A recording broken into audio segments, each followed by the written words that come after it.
We're here alive and alert on the north side of the dirt. It's Friday. It's your man D Real. It's Theo B over there. It's Friday and we vibing. What's going on, y'all? What's going on? What's going on? We What's up, vibing. Theo? We vibe. I'm sorry. My bad. Forgot. I don't think we can sing. I don't think we can sing anything by him. What's going on, B bro? What's going on? Yeah, we here, man. We here, and we are feeling Friday. We are feeling very Friday in a major kind of way. First, I just wanted to say, to the Rock With Me Nation, who be pulling up on CP time, and Grand Madam says hello, by the way.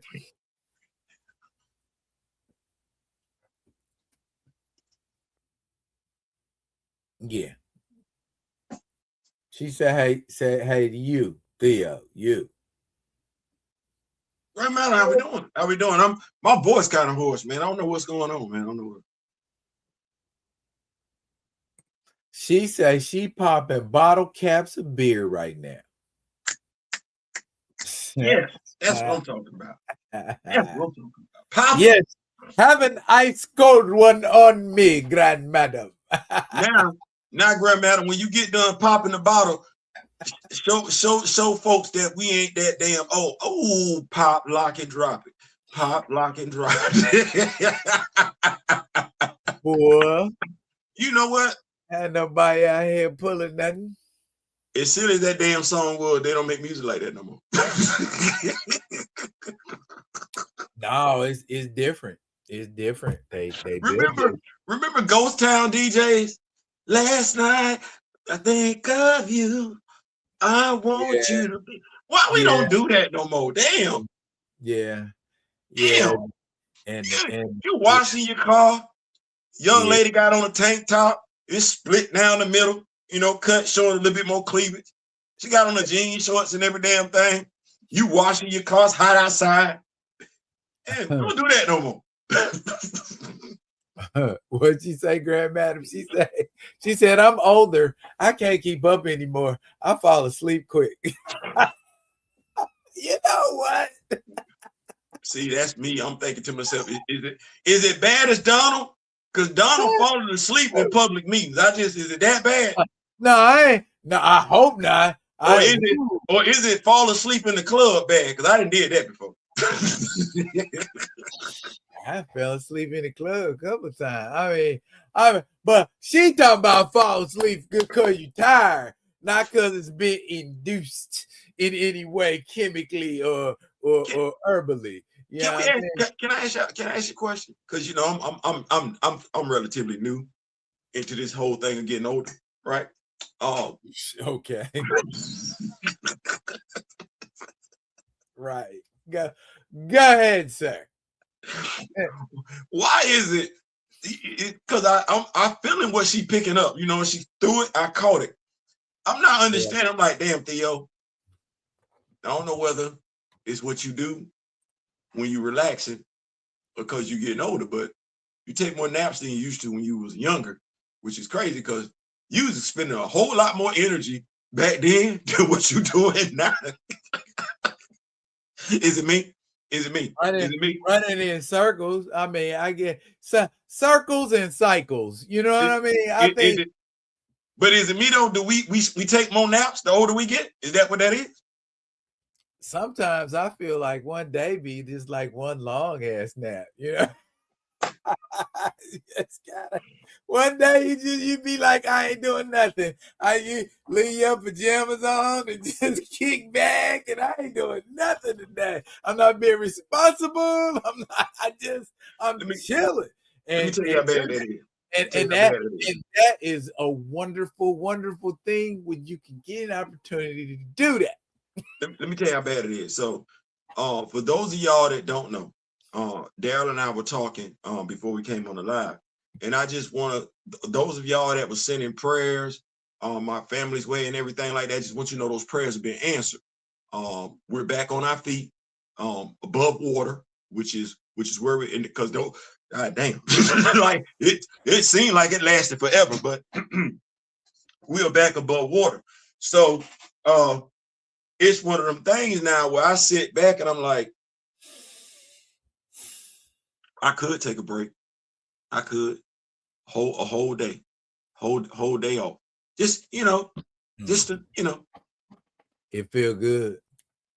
I ain't saying, I'm just saying, you know what I'm saying? But we busy though, because we got milestone. We got to let folks know. Happy birthday, Dwayne McDuffie. Yes. Happy birthday. Yes. And I don't know if I've ever mentioned it, and I think I should have mentioned it before.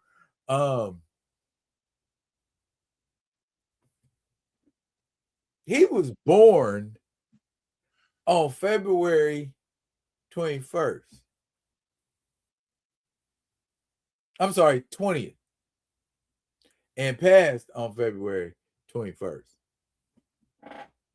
Numerically, that I don't know what that means, but it's just like what Arsenio used to say, things that make you go, and or maybe that was just me. Was that just me? I was on a TikTok today, and I was talking about the because you and I talked about it. We said what he meant to the comic book genre as a whole, and what he meant to us individually. And I when you think about if you were reading Captain America back then, you watched the Static Shock cartoon, understanding that Virgil's alias is Static, not Static Shock. You watched Justice League, you know what I'm saying? And even his brief stint on Justice League, the actual comic book. I mean, did I even mention Milestone? Like, you see what I'm saying? Like, I ain't even go there. It's like, yeah, the man, I don't care who you are. If you're a comic book fan, and this is why I go back to it, man, folks say identity politics. Identity politics ain't got a damn thing to do with acknowledging greatness. Greatness is great, regardless. So when you look at this man's contribution just to the comic book genre, the superhero genre, point blank, period, he's a true driving force. And if I had to relate it to, connect it to what Derek Bozeman was saying, they're perfectly fine seeing you be victims in the street, play the victim, be a victim, be the leader. And of course, I'm paraphrasing here, but to be a king, right? Well, if you look at since Dwayne McDuffie's passing, and I mean, it's blatant at this particular point in time. There has, I don't want to say been a concerted effort, to dial back representation, but unless you got somebody actually fighting for it, the two companies buying the big two, by and large, act like they're not pressed. They only bring them out just, for here and there and everything like that. Dwayne McDuffie once said in a quote, it's almost like they got a quota on how many black characters they can have on a team at a time. Like, bitch, this fiction.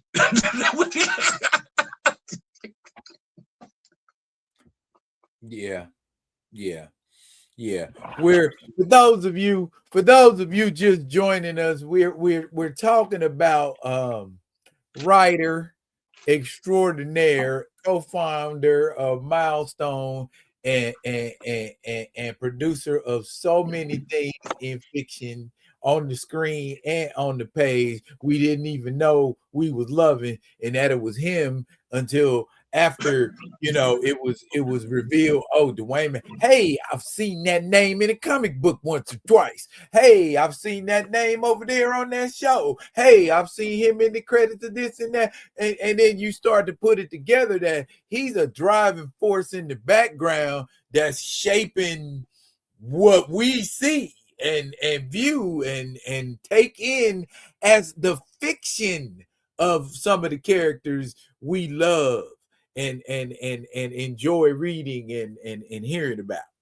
You know what I can appreciate more than anything else is, and I don't know what that's like, because we see because to Derek's point, not Derek's point, but to Chadwick's point, it's one and done, one at a time, right?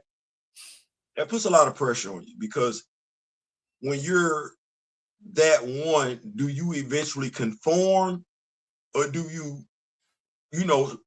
stay 10 toes down? And so when you look at Dwayne McDuffie to have been that one, correct me if I'm wrong, to have been that one that was elevated, he earned it. He stayed 10 toes down.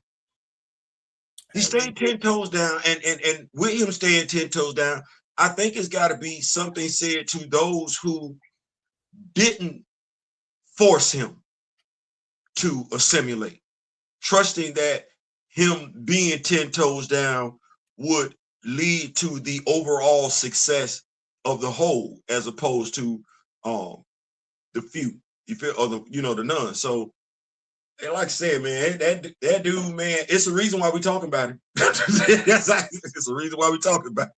Hey, he did what a lot of us thought about, but never had the latitude or attitude to even attempt. You know what I'm saying? And so now you got so many people blazing behind him. Now it's like he was the standard duck. You know what I mean? So yeah, happy heavenly birthday to you. Yeah, yeah. We miss you. Hey, what you think? What do you think he would have done if he'd have got hold of the Black Panther movie? I don't. So, I do a lot of reflective thinking, and you can always look at something and be willing to adjust your viewpoint of it. So we can sit up here. Two things can be true at the same time. Black Panther was commercially successful, hugely commercially successful. I think the guy that kept it a buck, even as you alluded to, they like to credit somebody else with it. Mind you, excuse the pun when I say keep it a buck. I see what you did there. I believe the guy that we've come to learn about would have kept the main thing, as you like to say, kept the main thing. T'Challa would have been elevated in his own movie like he was supposed to. We would not have tried to blur the lines between T'Challa as a hero and Eric as the anti-hero. We wouldn't have tried to do that. We would have been able to place the Dora Milaje and the Hatu Zadaze in the same movie. I don't necessarily believe we would have got an Everett Ross appearance. At the very least, it wouldn't have been to that magnitude. I just don't, because you don't need Everett Ross to tell T'Challa's story. You don't. You know what I'm saying? So I think we would have got more T'Chaka. I think we would have got more of that. And when I say that, I mean the actual interaction between him, Queen Mother Ramona, might even gotten Honda in there. I'm sorry, Inyami, T'Challa's mother. We might even got her in there. I definitely believe we would have got Bass. If we don't get back, if we wouldn't have gotten bashed in the movie, I don't see him, based on his writing style of spinning the block on stories to bring you up to date on a character that he may have introduced midstream. I believe he would have spent the block on Bass, in at very least a mini series, an animated series, something. And they wouldn't have had no choice but to listen to him. That would have been the thing, because by now his cachet would have been established.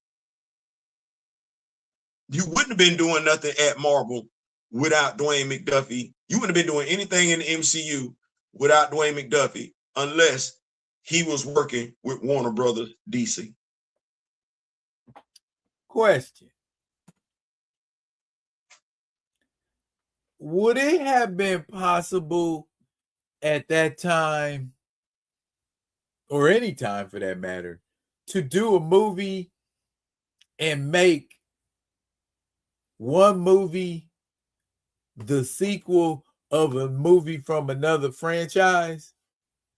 Well, like say you got Thor, you got Thor, well, you got Thor, and then you got Captain America, and then there's something going on in Thor, and the sequel or the events conclude in a Captain America movie. You see what I'm saying?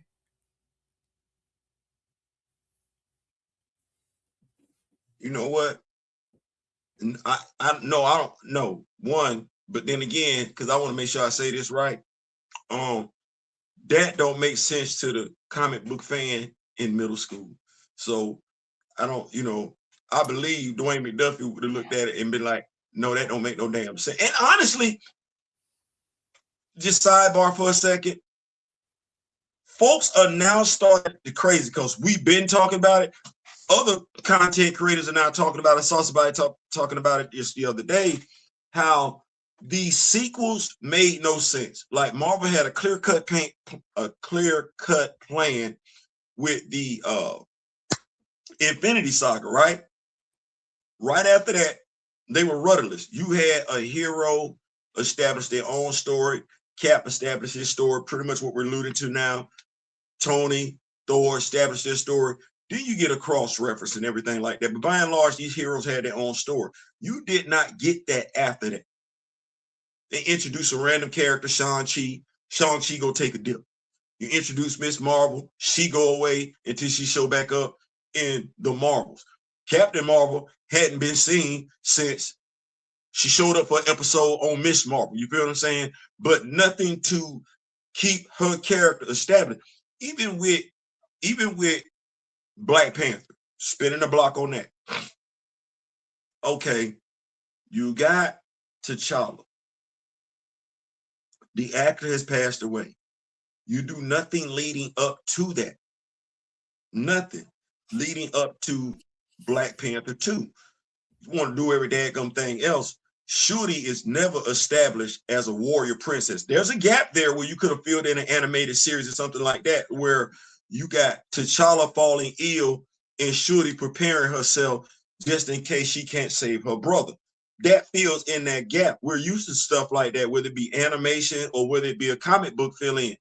You get nothing leading up there. You just throw Shuri out there. Oh, now she's supposed to be able to whoop some behind just because she took the heart-shaped herb. Well, I'm sorry. T'Challa fought in Baku without the heart-shaped herb. Like, we don't need to do that. We ain't seen nothing from her. We just know she can throw it the middle finger. Fans aren't stupid. As Kendrick said, the audience isn't slow. So I think Dwayne McDuffie would have kept the main thing, because when we look at his overall history, he always kept, I don't want to say always because it might be something out there I don't know about, but by and large, he kept the main thing. Right. Okay. So what I was revisit real quick, the sequel thing I was talking about. Mm-hmm. Like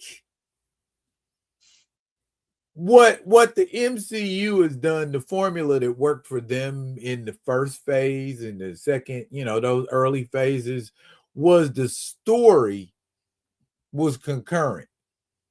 And each story introduced another character, or we were seeing the origins of some character, because that's what made it so great. You could look at it and go, oh, that's getting ready to be such and such, and then that built up right there the excitement for the next installment or whatever that was.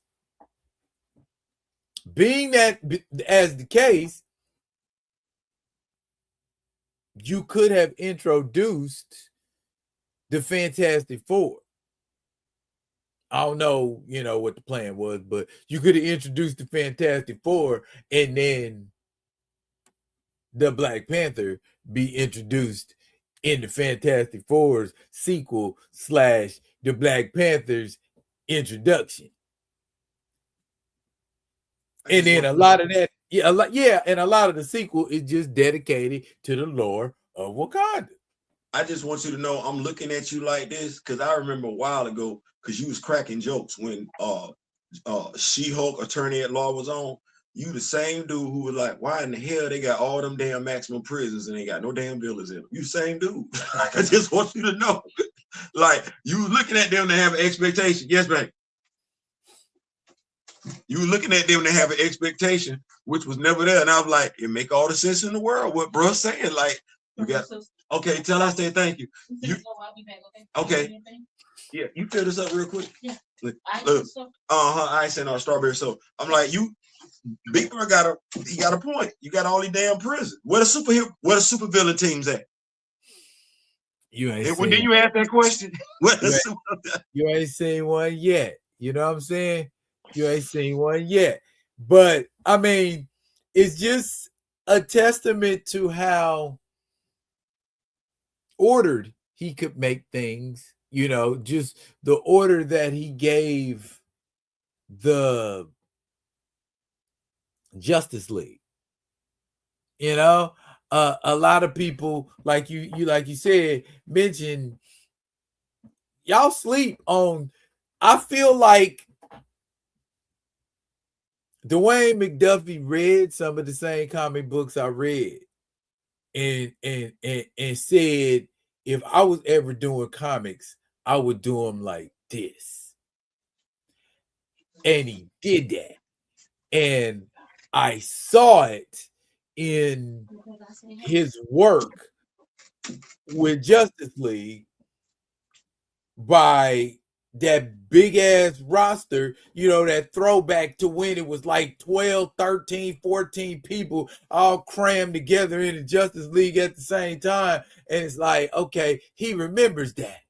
You know what I'm saying? He probably, watched Super Friends and liked Challenger to Super Friends because it was characters out of the comic books, and he understood we want to see more of that. That's what we want to see, and brought that in there, and then it was like, okay, y'all got an Injustice gang, and I ain't just gonna give you a gang, I'm gonna give you a gang of a gang of a gang, and I'm like, that was great. I love that. That was great. Bro, when they had him on Justice League, I ain't talking about the cartoon. I'm talking about the comic. That's what I was talking about. Bro, when they had him on, I was like, man, let this dude cook, man. Because we had a whole new roster. We had Diana, we had not Diana, we had Donna. She was the one, she was subbing for Wonder Woman. We had Liberty Bell. We had Richard Grayson as Batman. We got Mon-El on the team. I'm like, if y'all don't let the dude cook, let him cook. Let him cook. Let him cook. Let him cook. They cut that damn run so short. I was like, oh, well, I mean, he went on the Justice League of America. You talking about the comic book? Yeah. That's what I'm talking about. Yeah, those were later issues. I'm talking about the earlier run, like when it first started. Right, but I'm saying like when this took place after the Shadow Cabinet popped in. Because he was right at this. This when that's when they started. That's when they had the whole read. He was on that run with Mon-El and Richard and everything. I'm like, let the dude cook. Damn. No, they went no. Like you giving him one. You didn't took the roster away from him he was supposed to have. He's still finna make it do what it's gonna do. Let him cook. Yeah. But then too, you gotta understand it was the Justice League. And we ain't the only ones reading Justice League. You feel me? Bro, you know what? The sad part about it is that's the only reason, because if you like good writing, I do. You're never saying Dwayne McDuffie can't write. The only reason you pulling him off the Justice League is because somebody didn't complain that it's a brother writing Justice League, because the quality of writing ain't drop off. No, art. Exactly. That's not at all what I'm saying. I think it was Mark Bagley who was the artist on that Dwayne McDuffie run. Because Mark Bagley got some distinctive artwork. I ain't gonna lie. Like, that's Mark Bagley right there. Not Mark. Fabian Nicieza. Fabian Nicieza. That's what I meant to say. Fabian Nicieza was the artist on that run, if I'm not mistaken. That dude, he has a distinctive art style. Give me a second. And that's your fault. You got me picking up on artists as much as I pick up on writing. I'm like, that's Steve Ditko right there. Stop that.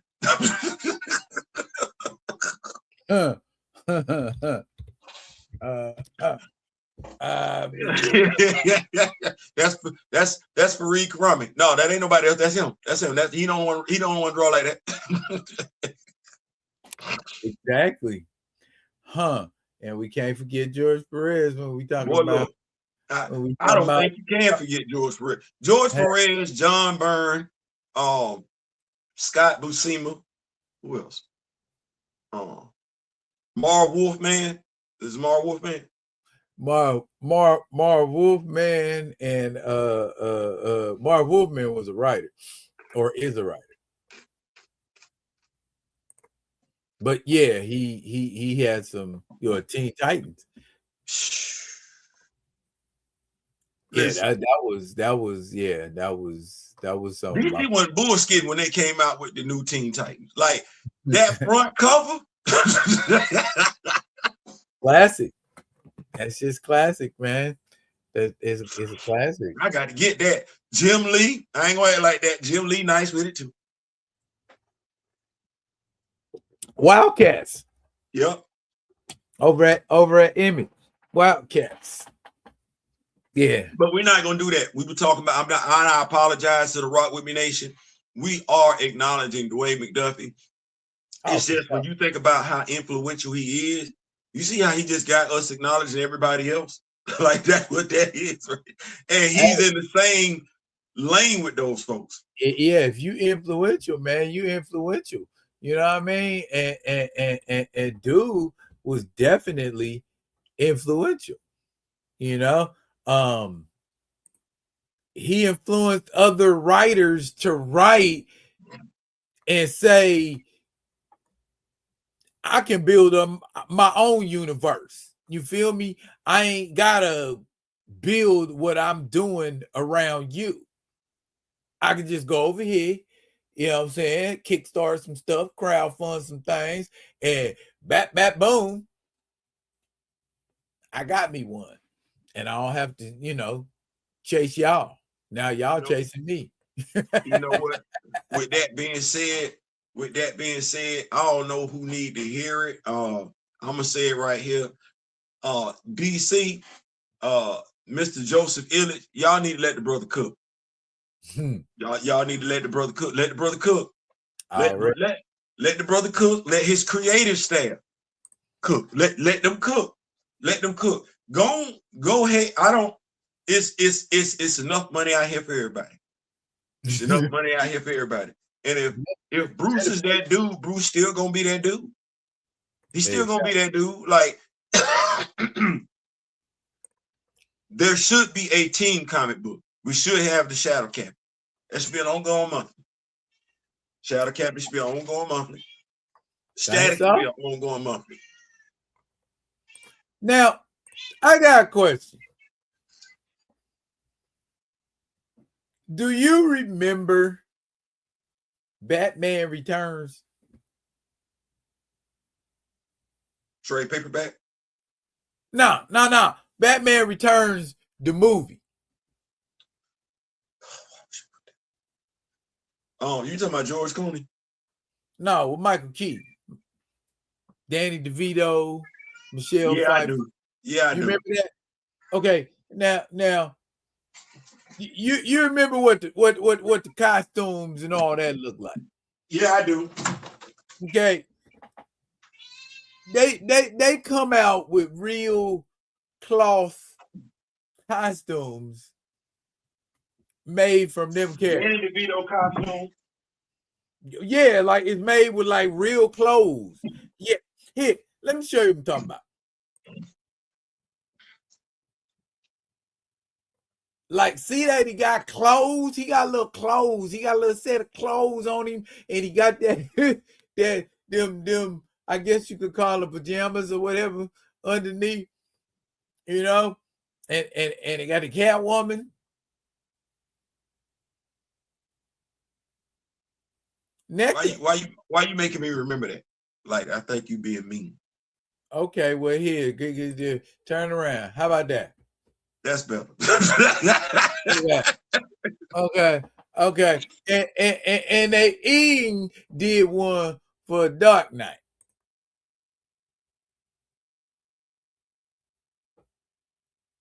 So I was curious. What do you look for? When you like looking for that next level action figure you want to collect? I like that question.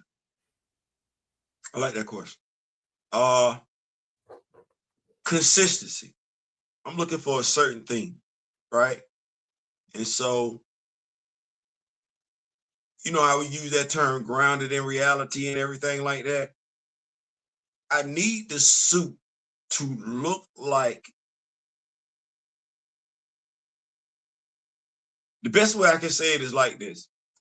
I need my Marvel action figures from the comics to be able to stand next to any MCU action figure I put them next to, and I need the MCU action figure to be able to stand next to them. Like, I need to be able to merge them. So I'm looking for a certain visual aesthetic. And so somebody with just yellow drawers on the outside ain't gonna ever do it for me. It's not gonna work for me. It's not gonna work. Okay. You know, a grown man walking around with, loud colored drawers on the outside, that's never gonna do it for me. That's never gonna do it. I'm probably gonna pull out a paint pen if I got to just buy that action figure. But that's never gonna do it for me. Never. That's never gonna do it for me. It don't look right.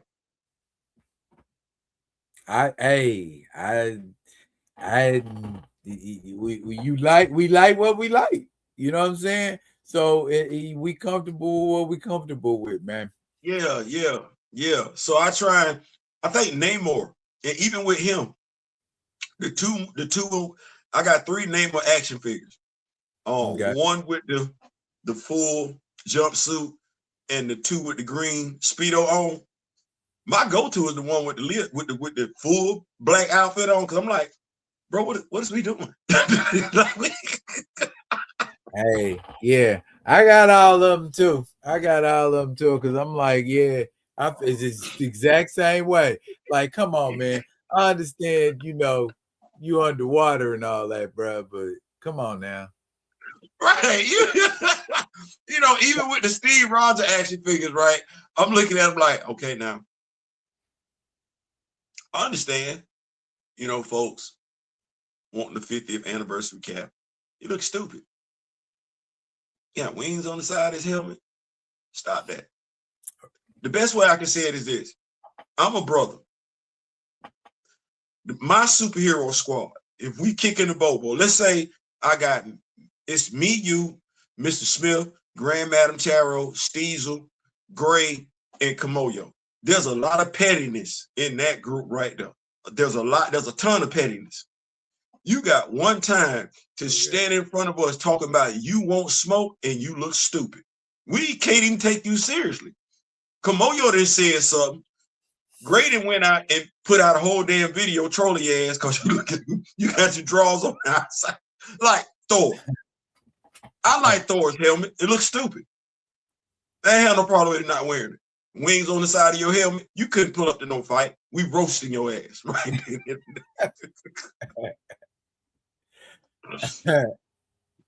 Wow. But yeah, they gotta have a certain visual aesthetic. Okay. Yeah. All right. Yeah.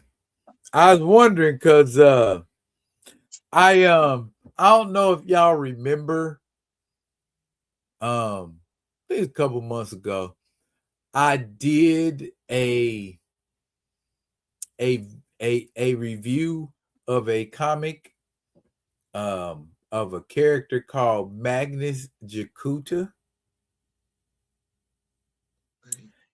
Yeah, just I dig it up, but it's You, something. you see how I got close? Yeah, right.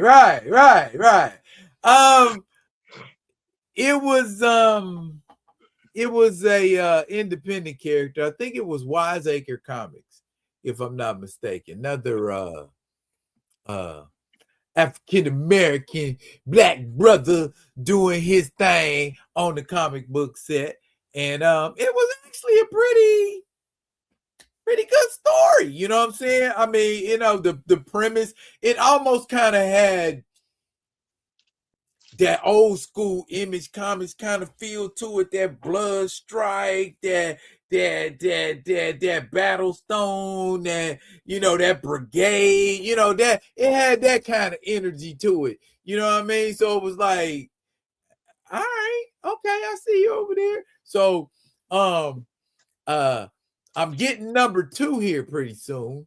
So y'all get yourself refreshed on that. Because that is going to be the move if there's more on the way. Um, Theo, I asked you earlier, um, because it is also Black History Month, Yay. and and a lot of Black history has been captured in Black cinema, Yes, it has.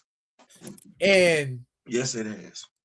a lot of people do not understand the meaning of all Black cast. Come on, somebody. Talk to me now. Talk to me. Okay. When I say all Black cast, I mean when you see a white person in this movie, they look like a white dot on a black panther. Okay, they gonna stand out profoundly and feel very, unless they flow with the rhythm. You're a waiter somewhere, you at the store, something like that. Maybe a main character here and there, but bottom line, 80 to 90% us's. I just want y'all to know I'm excited for this part of the show. I just want y'all to know I'm excited. Okay, all right. So I had asked Theo to tell me 5 of his favorite, in no particular order, movies with all Black cast.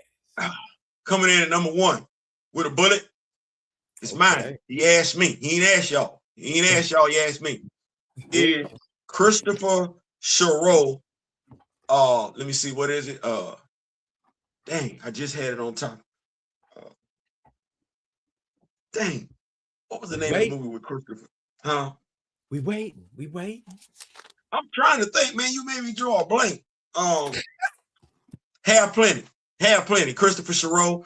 Shout out to Kenny Babyface Edmonds and his wife at the time helped produce that movie. Have plenty.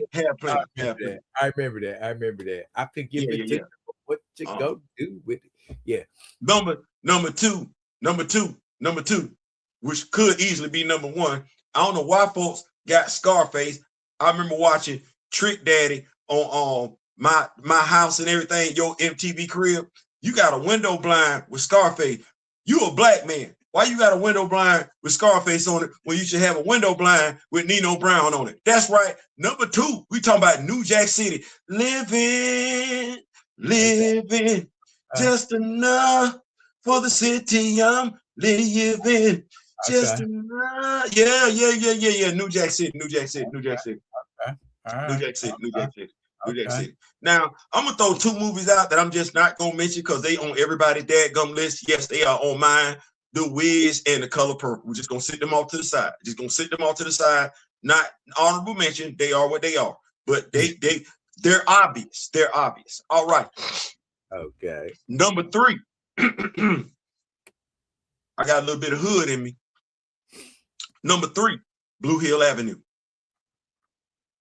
Oh shit. I remember that jump. I remember that jump. It's on Tubi. It's on Tubi. Number 4. I got a little hood in me. Sugar Hill Avenue. I got a little hood in me. I likes me some us when we well dressed and making it do what it's gonna do. Nino Brown. I'm gonna say not Nino Brown. Wesley Snipes, One More Again. Wesley Snipes, One More Again. Yeah. Okay. Number 5 to me, and I always forget it. If G's Gotta Have It and everything, Donald Faison was in the movie. Rocky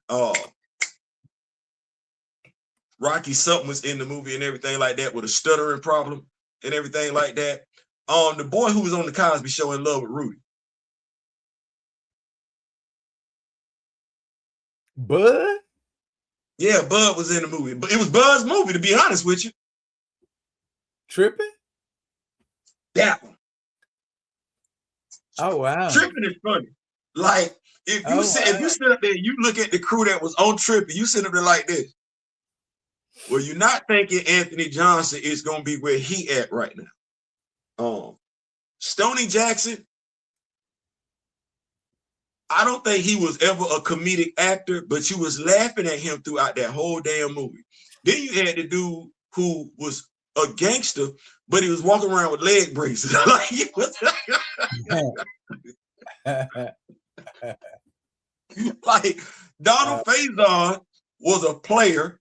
Really, Donald Faison a player. Like it wasn't on a high budget and everything like that, but just simple fun. I can always watch that movie. Actually, I can always watch any of them movies and come away the same way I did the first time around. What you got though? Okay. My taste is a little more broad. Dare I say eclectic. You got me with 5, bro. Like I was like, damn, we finna do 10. You hit me with 5. I know because I thought about mine and I had to like space them out amongst time and genre. Okay. And also trying to eliminate like the obvious shit. I know everybody gonna say like The Last Dragon or Friday or some shit like that you know people gonna say. Yeah, I get you. Let me get deep and go, let me hit deep when they gonna go, Okay, so my number 1 choice was Cooley High. Yeah. Okay. Now it gets deeper. What you say, D? You say, D, it gets deeper. One of my favorites, that everybody always forgets about and just go, when I say it, The Fish That Saved Pittsburgh. Come on now. You talking about somebody doing stuff in movies, doing basketball. It was Dr. J. It was Julius Erving. Dr. J was first. Oh my goodness. Yeah, the name is Tucker, not Sucker. Hey, I remember that movie, boy. I remember that movie. Listen, low key, somebody would have to convince me that what's his name that played Ron Burgundy? Will Ferrell. Yeah. You gonna have to convince me Will Ferrell didn't watch A Fish Save Pittsburgh before he did Tropic Thunder. You gonna have to make me. No, I don't believe that. I believe he did watch that. Yeah. So many references in that. Boy, look here. Okay. Keep going. Okay. Oh, you're right. Okay, that's 3, right? Mm-hmm. Okay. All right. The next one. Now I'm about to bust you upside the head again. You ready? Bingo Long, Traveling All-Stars, and Motor King. Got you some Billy D. Williams, got you some James Earl Jones, got you some Richard Pryor. What? Hey, that movie is popping, son. You know what you just took me back to? What's that? CBS late night Sunday movies. Hey. Because the damn show used to come on. Already. Hey, you know what my last one was? Get gangster on you. How I chose to get gangster. And this is how I got gangster. Hey, he ain't had too many performances that I was like, he did that. But hey, in too deep.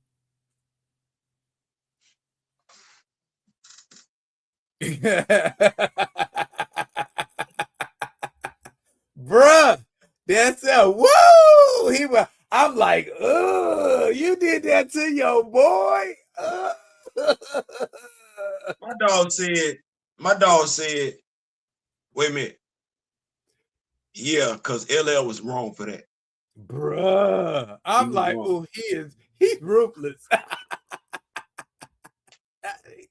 My dog said they call him God. That's some of the coldest shit I've ever seen in a movie. I was like, I felt bad for my man. I was just like, oh. Yeah. That, oof. Woo. And honorable mention to Meteor Man. Yeah. He really wasn't fair, y'all. He really wasn't fair because there's so much stuff out there and everything like that. The 5 heartbeats. Yeah, of course, without a doubt. 5 heartbeats. Oh man. Absolutely. But how many people you think got the 5 heartbeats on their list? I'm pretty sure they do. Quite a few. I mean, and that's why I'm saying I'm looking for them art house favorites. Yeah. And them ones you got to dig back, pull out them. Hey, you know what I watched the other night? And it was very, very entertaining. What's that? Cotton Comes to Harlem. It's go ahead. That movie is still, the way it's written is very well written. It ain't blaxploitation. It was just a movie with black people in it, and it happened to come out in the 70s. But it was like a movie ass level, like good quality movie that our late great dearly departed brother Gregory Hines and Forrest Whitaker were in. I want to say Robin Givens was in it. Rage Up in Harlem. Man, we used to have so many good movies back then, man. Like, and it, it makes me think now, like, Oh yeah, Gray hit a good one. He hit a good one, dog. The Learning Tree. Yeah. Hey, you want me to tell you how gangster my elementary I want to say this before I forget, because I forget. You'll forget. We got Tyler Perry Studios. Bro, the movies that we talk about right now, they not in the same genre. They run the gamut. We did every movie, and it's like, with the studio that we got, bro, that's what we looking for. We looking for flavor. We looking for a variety, because we've done it before. Like, go ahead. Gotta find fresh faces. Oh, and then you can't forget the era of Bill Cosby and Sidney Poitier. You can't. Man, you know what I'm saying? That comedy team of Uptown Saturday Night. Let's do it again. You know what I'm saying? Hey, them comedy classics. You think what you want to think about Bill Cosby, but the actor he played or the character he played in them movies was great. Man, 40th Street Black. John Amos, when he was talking that trash, boy, man, stop. That's on YouTube. Kansas City Mac, and Silky Slim. No, Biggie Smalls. Can I ask you a question? What's Did you that? go to the movie theater and see them when they came out? Bruh, we went and seen it at the drive-in. Folks don't know, bruh. Folks don't know. Folks don't know. Them movies still funny. They don't know, man. They don't know. They don't, man. They don't know. They don't know. They don't. They really don't. It's a lot of stuff, man, that I think it's stuff we're better for that is here, but it's some stuff it's like I saw this video the other day where they was making fun of people who was born in the 1900s, you know.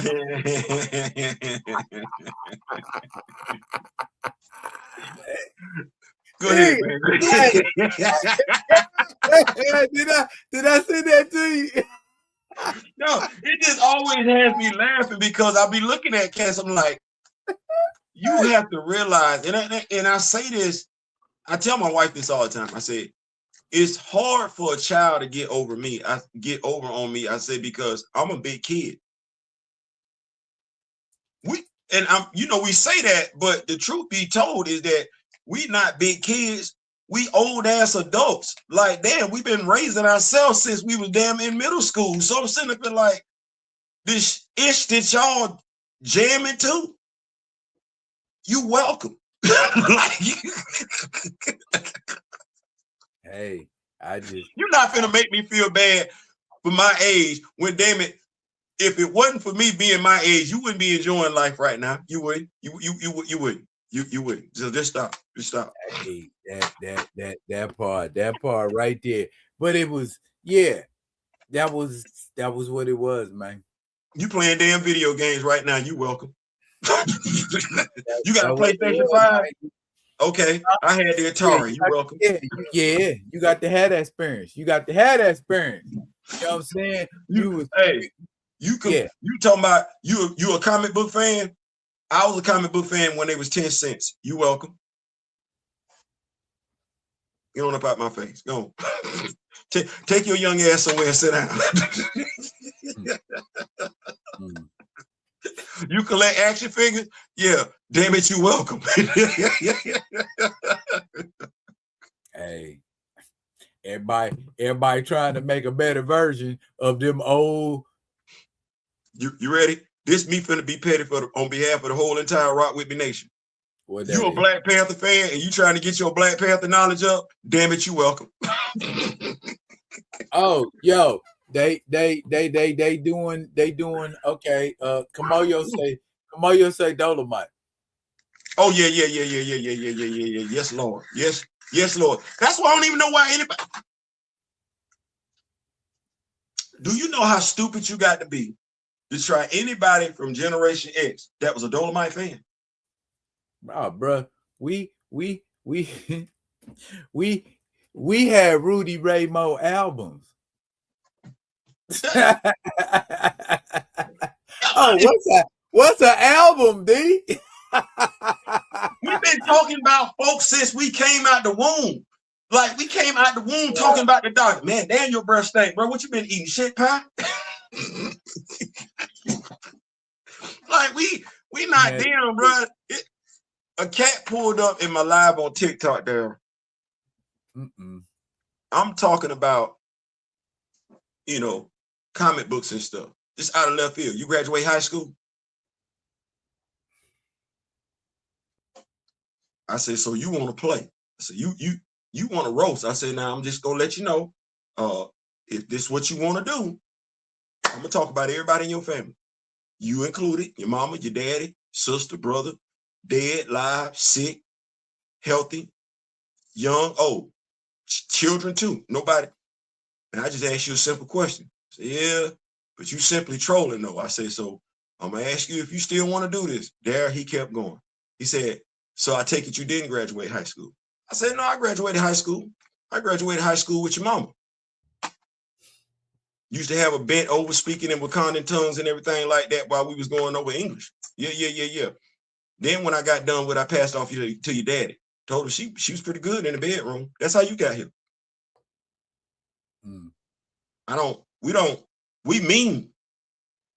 We don't care. Why would you start that fight? The human tornado. Rudy Ray Moore's follow-up to Dolomite, which was even zanier than Dolomite.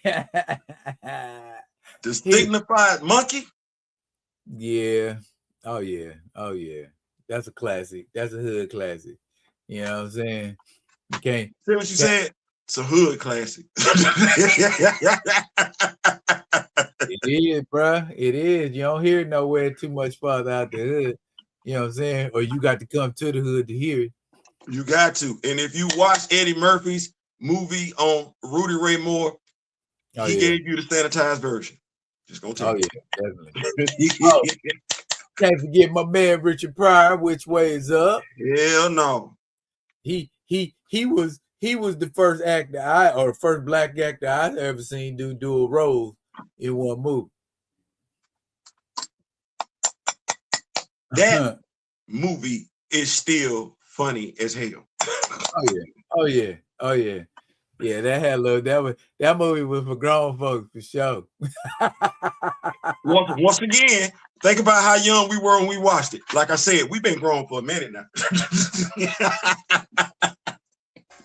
Boy, that part where she handcuff him to the headboard, I was like, man, I must have been like, what was that, like 11, 12 years old watching that? Bro, when she came through with her slip on and put her set up, I said, oh Lord, no. Bro, I'm watching all of that like, ooh, somebody explain this to me. Ooh, I don't know what's going on. I think that's on YouTube too. I like what's going on. I like it. Yeah, for sure. Ooh, man, listen, you got me shedding tears of joy over here, bro. Damn, you bring back some memories with that, man. You bring back some memories with that. Good memories. Where were you at? Where Ryan say the movie Dead Presidents? Bro, I want to say if it was after 87, I was in Memphis. I was in Memphis, Millington, Tennessee. Yeah. Dead Presidents came out like what, 95, 90s. Okay, I was in Tallahassee then. I was in Tallahassee. Around Lorenz Tate, Bokeem Woodbine, Keith David, who else? Fucking Nabushe Wright. Can we say this about Bokeem Woodbine? What was that? He is one of the, I don't even know how to say it, but the fact I don't want to say he's underrated because I don't necessarily know if that's fair, but the dude plays every role he's been given, been in, earned, whatever, however you want to say it. He's nailed Jason's lyric. You want me to tell you my favorite Bokeem Woodbine role? You better not say that. You better not, because I think if you're gonna sit up here and say the part where he was with Michael J. White, I'm gonna fall out laughing because he was hilarious. No.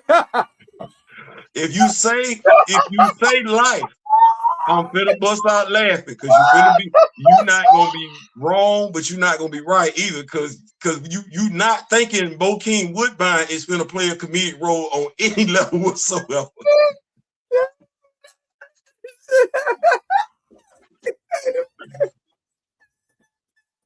The dude, that's why I say the dude talented, bro.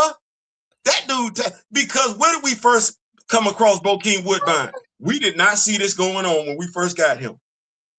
Oh, the first movie I ever seen him in, it was an HBO movie called Strap. Bro, we did not see this coming from Bokeem Woodbine. But this dude is nailed every role he's had. I don't give a damn what it asked him to do. He did it. Nah, my favorite Bokeem Woodbine role is the one with Mark Wahlberg and they Hitman, the big hit. and he he had problems. Bro, I'm sitting up here. I'm sitting up here. I'm like, do folks even remember this dude was in Ray? Come on, Ray. Wait, you know what I've been doing to you. You know I've been good to you, Ray. You gonna do me like this, Ray? Wait.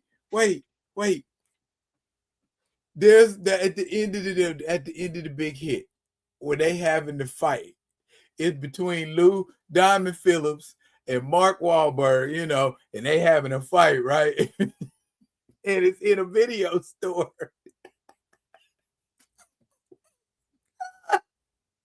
They look up at this poster and they say, X-rated adult section customer of the month. It's a picture of Monkey Woodbine. Bro, that's him. That's him. That dude is, like I said, I don't want to say he underrated. I don't think. I think the folks that know him give him the respect that he's due. I think the folks that don't know, they don't. Oh, so much stuff, man. So much stuff, man. He just been sprinkled and speckled everywhere, man. He's the Yaphet Kotto of our generation.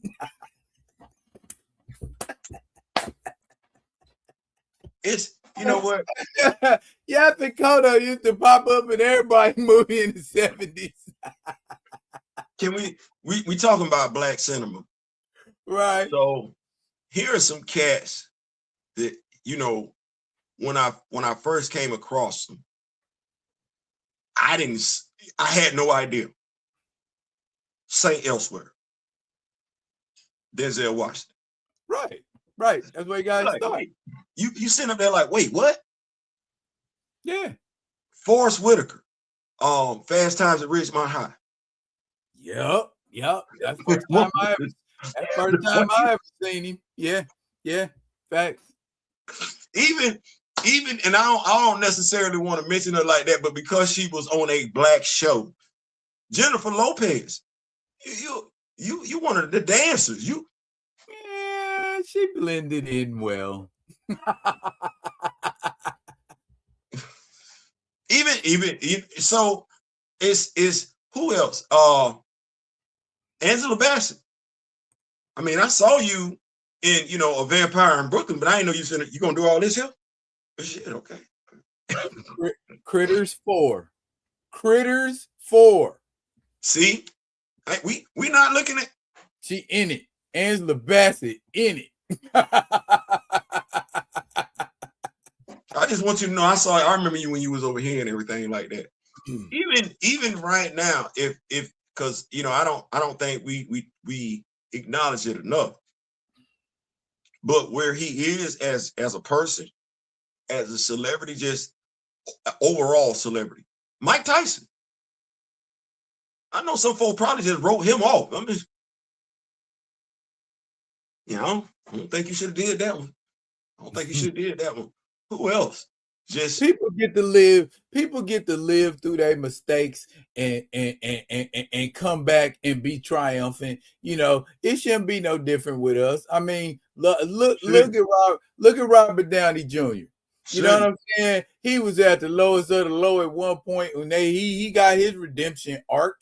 You know what I'm saying? Why can't Mike Tyson have a redemption arc? Damn it. And it's absolutely beautiful, man. Who else? Morgan Freeman. Yeah. Definitely didn't see that one. Easy Reader on the Electric Company. Yeah, man. I used to rock heavy with Morgan. Not even. I'm looking at him on Lean on Me and everything like that. I'm like, wait a minute, hold on, damn it. No, you're not gonna do that. I know you. We're not gonna do this. Smoke crack, son. You have it kills your brain cells, son. It kills your brain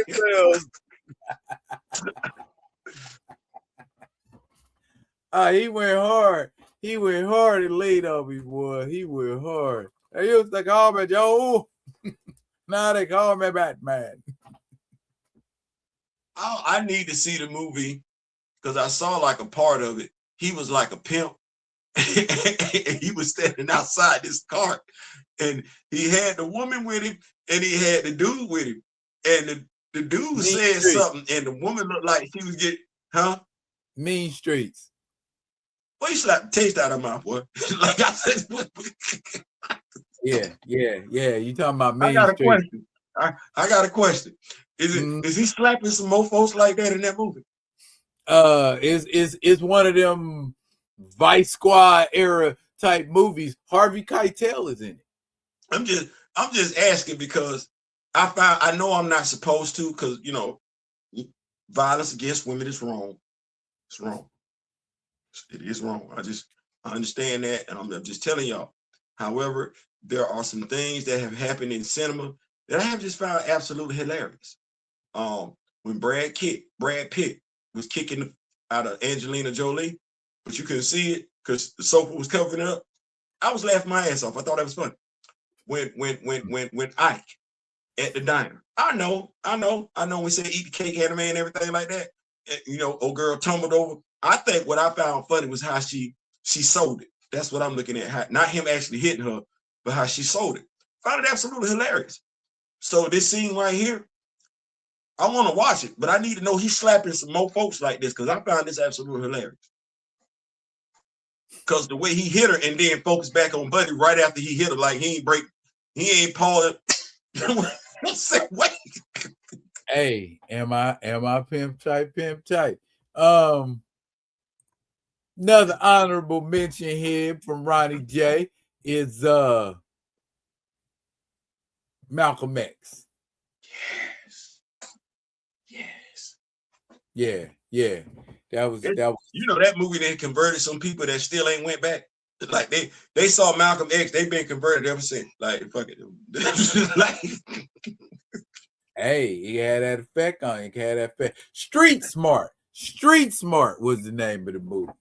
Street Smart, I gotta check that out, man. I need to see some more scenes like that. Young. It's the effect that I get from Samuel L. Jackson cussing. That's all. Well, then we go all the way back to what's it called? The Mac. Now the difference. Now they both the same type of movie. You got the Mac and you got Willie Dynamite. Okay. To me, Willie Dynamite was a more realistic depiction of what can sometimes happen if you choose that line of work, because we always see the glamorous side, but we'll never see the flip side. So it's like, yeah, you what this old guy used to tell me, the pimping game can be paradise for a pimp, but it can also be his graveyard too.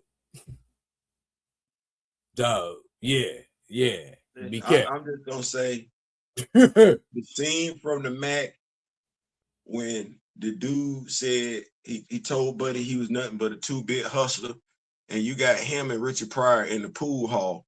And that scene when he talking about how much that Cadillac costs outside, I said, boy, look, damn, he is dressing you down. Now, can you buy that? And then your girl, who you expect to come and bring you some money. Now listen, Jack. Now we can handle this like some grown ass man, and we can step outside and get into some straight up gangster shit. Now, can you dig it? I'm looking at Richard Pryor, and I'm like, how do you transfer a sound that you had us dying laughing over to this movie where it should be scary? Let me kill this motherfucker, man. I get it, man. Let me get it, man. Yeah, he was also piano man. He was also piano man in Lady Sing the Blues. And he got cut up with a straight razor. He got cut with a straight razor and Bingo Long Traveling All Stars and Motor Kings too. Goodness. He can do that straight razor. He can do injured very well. He was, man, it's you, and that's and I think I got to go back to it again. there's no reason folks get it wrong. It's like, no, man, do you realize that some of your biggest fans are Generation X? And Generation X, we grew up watching soap operas. So you can't tell us you grew up watching soap operas and that's why that's the only damn thing you know how to put out. Like, you can't tell us that because you're part of our generation. We know better.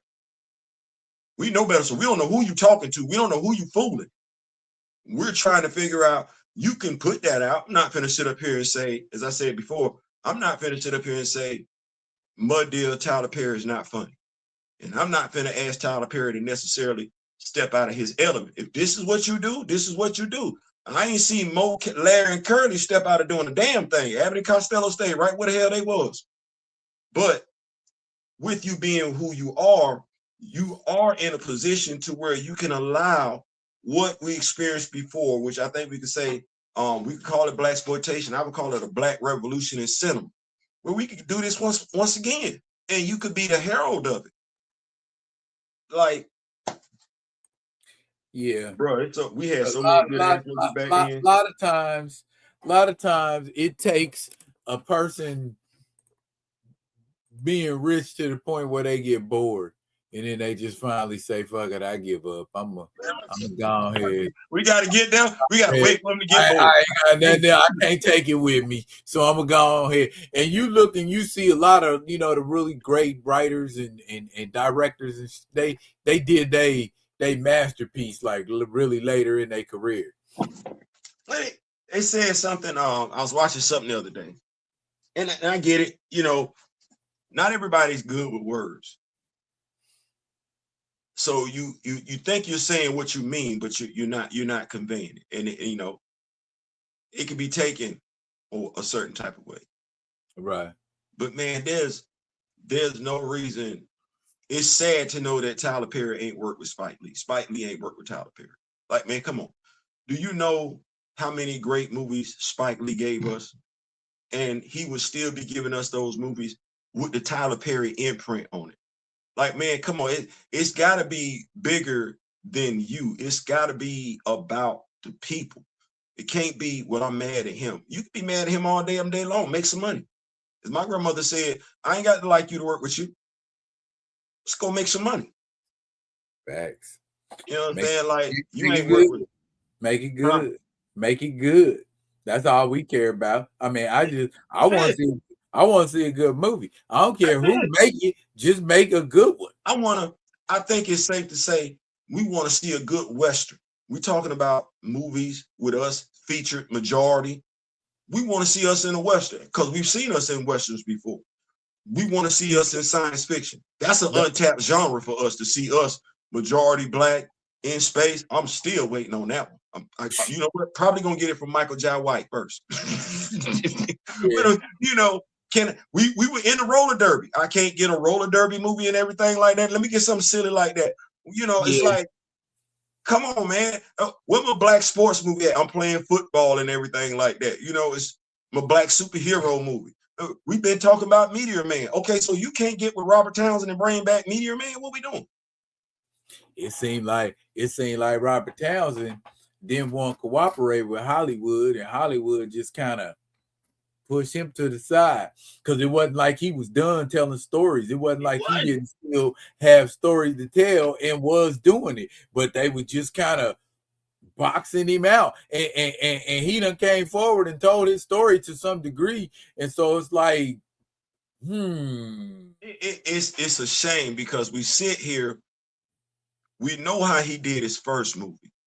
He did it. He financed it. Okay, Hollywood Shuffle was nice. It was before his time. Then we see him get the Robert Townsend show where it's a variety show. Then next thing you know, I think he got his own damn show where he's now playing a father on the show. Then we get the 5 Heartbeats. So I would look at folks and I'm like, you're not telling me if you grown 50s, 60s, you didn't like what Robert Townsend did. So here you are as I can put out any damn movie I want to. I can hire any damn body I want to. And I can't say this brother ever put out something I didn't like. I don't know who they said they don't like Meteor Man. Well, damn it, let me go get him. Like, you know, they say the people that have the vision don't have the money. The people that have the money don't have the vision. I couldn't be TP. If I was TP, oh, I'm finna go get Q. I'm finna go get Spike. I'm finna go get Robert. I'm finna go get all these high-powered black directors, and we finna all come up under the TP umbrella, and we finna overtake Hollywood. Because with my big ass studio, here's what I know. I'm sitting in the catbird seat. I got the best damn studio in North America. Point blank, period. Y'all coming to me to do y'all damn movies. I ain't going to y'all. Okay, big bank take little bank. Well, y'all want to keep doing movies over here and everything like that? My people need to be on board. Like, I need to see my people out there. And if that ain't what we doing, you can go someplace else and do your stuff. Yeah. 50 Cent getting ready to open up a studio in Louisiana. Give me something else besides what you're giving me on Stars. Don't be where Tyler Perry is, because that's the thing that folks need to understand. It's the same complaint, just a different person. We're tired of just getting this from you, no differently than we're tired of just getting this from this other person. If you can't switch it up, hire folks that can. There's nothing wrong with that because you come from that generation. Curtis ain't that damn young. No, not at all, Curtis. So we had some great movies back then, man. I want to thank you for making me reminisce. Well, absolutely, man. And it done got, and from the comments, the Rock With Me Nation have been reminiscing with us because, yes. You know what I'm saying? Music and movies can strike that chord that puts you in a place and you can know exactly where you were and what you were doing the very first time you heard that song or saw that movie, or who you was with, like Nightmare on Elm Street. I already know. I remember exactly where I was. It was at the Broadwood Theater. It was me, my boy Terrell, my boy Al, and he brought his girl Chandrika, and we all watched that movie and tripped. Bruh, I remember where I was when Purple Rain came out. Same. Went to the movie theater in Pelham, Georgia. Took this young lady by the name of Vicky Davis. Boy, Prince, Apollonia, Morris Day, Jerome.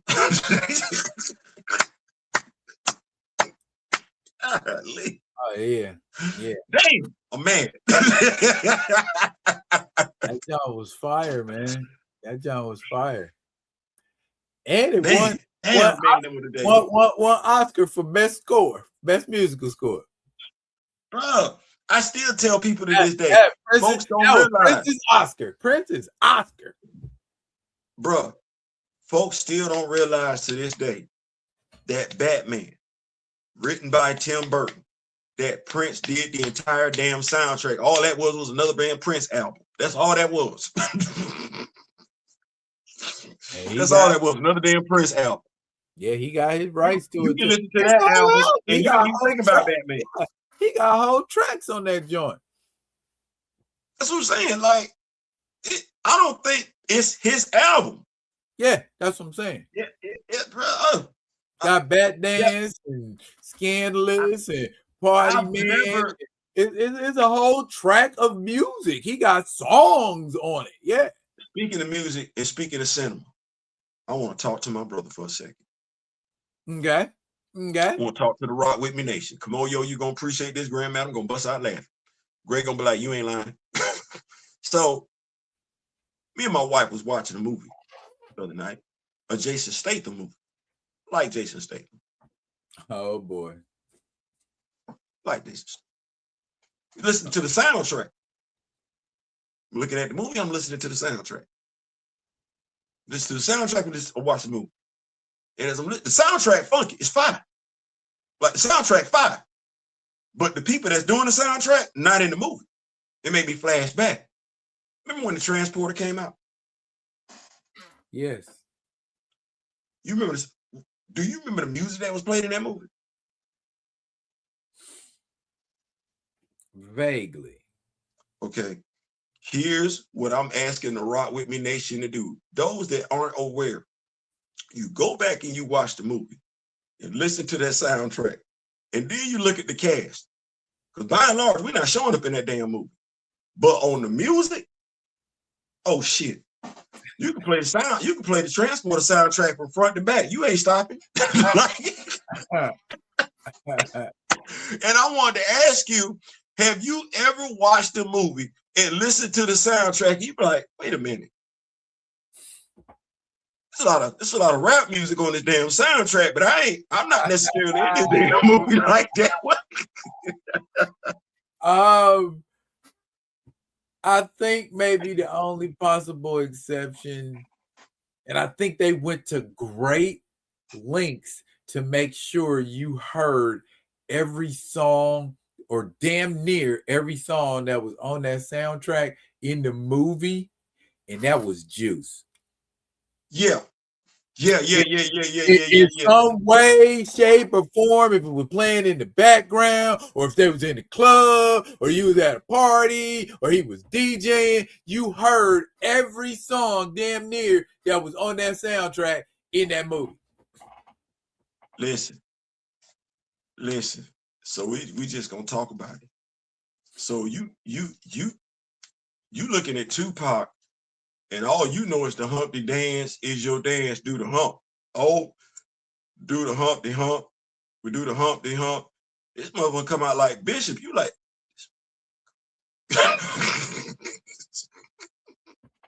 and he dropped that, and he dropped Tupacalypse that same year. Bro, I was like, you sitting there. What my daughter said demon time means something different now and everything like that. But for the old heads, we know what we mean. We say he was on. Bishop was on demon time. He ain't Bishop not caring about who he popping. Oh, he was just feeling the power feeling the rush from taking another person's life. Yeah, my dog ain't care at all. It's crazy. Oh, see somebody here. Somebody mentioned Juice in New Jack City. Man, listen, New Jack City was lit. We had Levert and Troop singing the same damn song. You got Queen Latifah opening up the damn thing. For the love of money. LS, man. He said, another brother wants to win the Hustler of the Year award. How many Benzes and BMs can one man afford? Yeah. You had Alan Payne and Wesley Snipes. Man. G Money. And then you had the sister that G Money had the hots for and everything. Like, wait a minute. That's normal from She's Gotta Have It. Yep. They was getting work. See, she was getting work in other projects. You know what I mean? First, I did this project with Spike. Now I'm doing this project with Mario. And I want to say that was the second movie I had seen like Ice-T in, because I want to say he was in this movie where he played like a veteran, a military veteran, where he was being chased. I want to think like Rutger Hauer. Surviving the Game. Bro, come on, bro. Come on. Yeah, I remember. See what you got me doing, dog? Yeah, man, come on, man. Hey, that movie's on Tubi. Charles S. Dutton was in Mimic. Yeah, he was in it. Yeah, him, and I think it was dang, I can't remember the dude's name. F. Murray Abraham. And it was Charles S. Dutton, him, and then it was one other cat, man. But anyway, yeah. It was same kind of thing they was doing on Hard Target with Jean-Claude Van Damme. Where you just hunting people. And you gonna have me, you know what you're gonna have me do? Rock With Me Nation, I'm gonna go ahead and keep it a buck. So we gonna get on up out of here and everything like that. Not right now. You know, whenever every brother say we got to dip on up out of here. Right. Man, I'm gonna go roll up. I'm gonna go turn on the Tubi. Bruh, you looking for some You looking for some ethnic movies? You looking for some culture-rich movies? Trust me, they got classics and they got ratchet. You know But what? you got to peel past that ratchet. I think what I'm gonna do is I'm gonna either watch Let's Do It Again or Uptown Saturday Night, because them movies funny from beginning to end. Uptown Saturday Night is on too. It's on YouTube too. I gotta say it to my favorites. Okay, I'm just saying too. Yeah, I appreciate. Yeah. Listen, we're gonna get our laughs on. We're gonna get our laughs on. We're gonna get a laugh on. One ways or another. Bruh, do you know what they have now? And I just paused for the call, and I just wanted to show y'all. Yeah, I was on the line last night. You talking about the Thunder, the Barbarian? Yeah, I was there. Bruh, this comic book made me go back and watch Thunder the Barbarian. I like that. Dude, either Jason Aaron did that before writing this comic book, or Jason Aaron is a huge Thunder the Barbarian fan. Man, I wouldn't be surprised. It could be both. When you're a fan of something, and I think that's the thing, you can tell when somebody's not a fan of something, they're just doing something to get paid. It's gonna show in the work, and the reader's gonna be able to pick it up. You're gonna be able to pick it up. If you watched Thunder the Barbarian when you was young, Theo, you will appreciate that comic book, because he is super, super, super respectful of the mythos of the cartoon. I will take your word for it, and the reason why I'm saying that is because you giving me the impression he's just a dedicated of a fan, as that young lady was when she wrote Creed the Next Round. She was clearly a Rocky fan. So I believe you. And that's what we want. That's what fans we want, man. I think people don't understand. Like, you can appreciate when a writer pays homage to the nuances of the character. That's all you be looking for. And writers, if you don't know, you ain't got time to know. There are some people putting videos out there for y'all to know. There's no excuse. Yeah, I mean, and again, shouts out to Dynamite Press, Dynamite Comics. Yet another great reason why y'all should be effing with that comic book company. They putting out, especially if you a baby boomer or Generation X, you should be effing with Dynamite, because that seems to be who they putting their stuff out for, or people who were fans of said era. So, well, I think, that's definitely a genre that they're tapping into. To your point, if you are a fan of that era, you're a fan. And notice what I said. If you are a fan, you're a fan. Ain't nothing got nothing to do with nothing. I would love a $6 million man comic, a good one. You know what I'm saying? And you can throw in that Bigfoot, you can throw in that Jamie Summers, and you can throw in the $7 million man, all that. You know what, man? You just made me sit back like, I wouldn't mind having me a Brown. No, they're not gonna do no Brown Hornet comic book, not right now. No, we lost the opportunity for that. It's not going. Not until they get control of the rights. Yeah, but I got an announcement for the Rock With Me Nation. Took a deep sigh before you said that. Because I was debating whether or not I was gonna say it. Okay. But like I said, prayers, donations, we back. And y'all know with the Rock With Me Nation, we like to do trend setting stuff. We like to say we got, at least one of us got it. At least one of us got it. So talk to the missus. You gotta make sure you clear it with the missus, which is okay.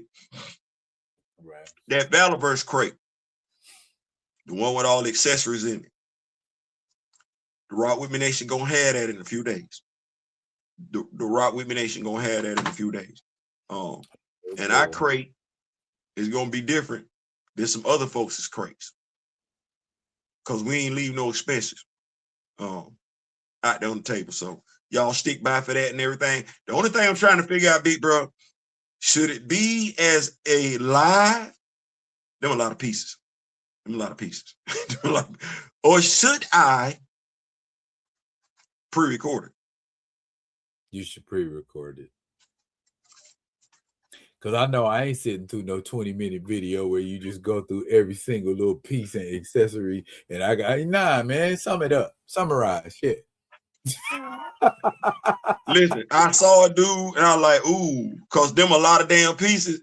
And it's like, you don't even make it through the third set of vests before you be like, I'm just gonna start sitting this stuff down here. I ain't gonna do all that. Because you're not finna count the guns. You're not finna count the pouches. You're not doing none of that. Yeah, you know what? What is that shit? What is that shit? Antiques Roadshow? This ain't Antiques Roadshow.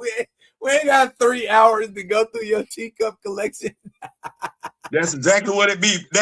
I seen that he was struggling. Now I did see this one dude the best way I saw it. And he actually had the set that I was talking to you about. I don't know. What he did was he took pictures of his stuff and he merged it in one video. I want to say that video was probably like maybe 10 minutes long. You just saw the stuff. You know what I'm saying? He showed it, there you go. Take this picture. Here you go. Real close up so you can see it right here. I'm not gonna do no damn. That's gonna be the video right there. Put some background music to it and everything. But what I'm gonna say is this: if you can, me and Darryl talked about it, because I like to get his expertise on this. The one that they sell, the one for $89. Kamoyo will appreciate this, and so will Gray. You have to go specifically to Battleverse to see the other one for $149, and the one for $149.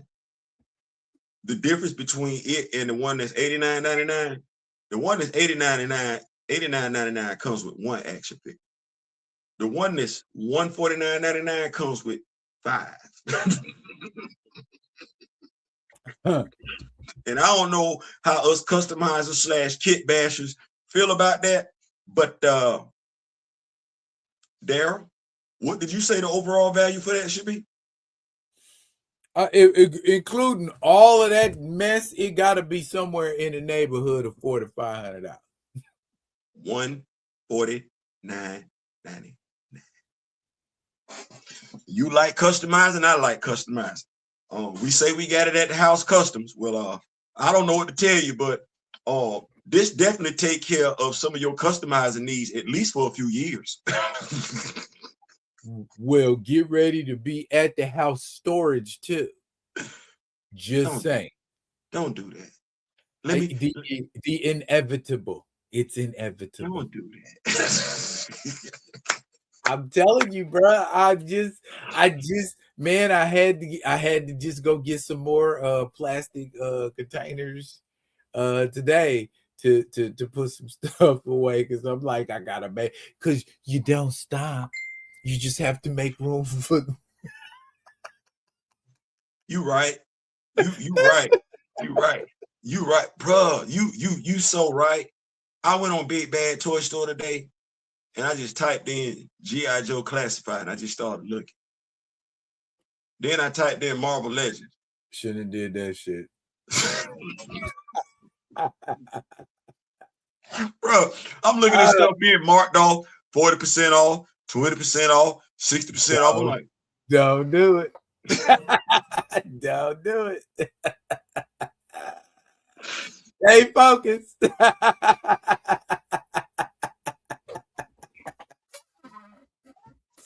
that right now. Oh, Abomination is available. I'm looking like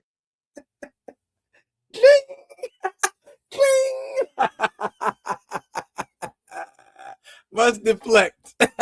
Must deflect. You know what it is? Because we budget ourselves. You know, we budget ourselves. You feel what I'm saying? We budget ourselves. Hey, everybody do, bro. I mean, it's a different scale, same problem. Yeah, so You know, and you be like, I man, realized it years ago and was like, this is going to be a problem soon.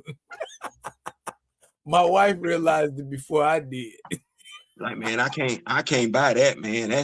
I gotta save some money, man. I gotta wait, man. Like that's too much. Oh, what Kamayo say? My wife gave me the "Where are you going to put these things?" speech. Oh yeah, dog. I done had that one a couple times. Bro, Lisa like, we gonna need a house soon. Hey, I was told I need an intervention. We're gonna need an intervention. I was like, damn, like that? And I don't, you know what? You know what makes it even worse? Because they scaling back on us in comic books. I'm like, oh shit, I ain't gonna be buying no comic books. You see, I only got 3. 3. A 1, 2, 3, and I got a variant of another one. That's it. Remember when I said they gonna let us, and mind you, here we go. This how it play out. You sitting up here looking at G.I. Joe Classified, you like, okay, so you're not gonna do nothing for me? All right. You sitting up here looking at Marvel, really? That's all I got is Sam Wilson? Okay. All right, cool. And you looking at Mattel, you only gonna give me John Stewart, that's gonna be later on down the road. And the more I look at that John Stewart action figure, he ain't got no waist articulation at all. And then I already got John Stewart, so I don't even know. But then you look at Bobby.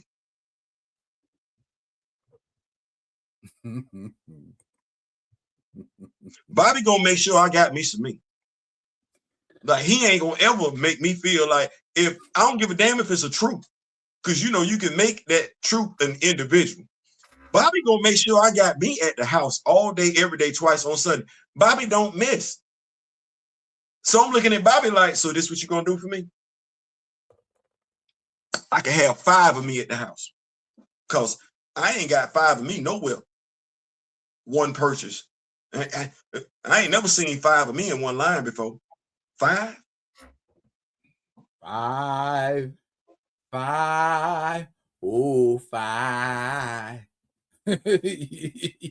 You got Big Lob ain't out yet. Big Lob ain't out yet. Yeah. He ain't out yet. Not yet. But see, since then, I done got the black policeman and some heavy duty. You see what I'm saying? You see what I'm saying? So I'm looking like, okay, all right. I like the Night Viper, but he ain't out yet, and that ain't me. So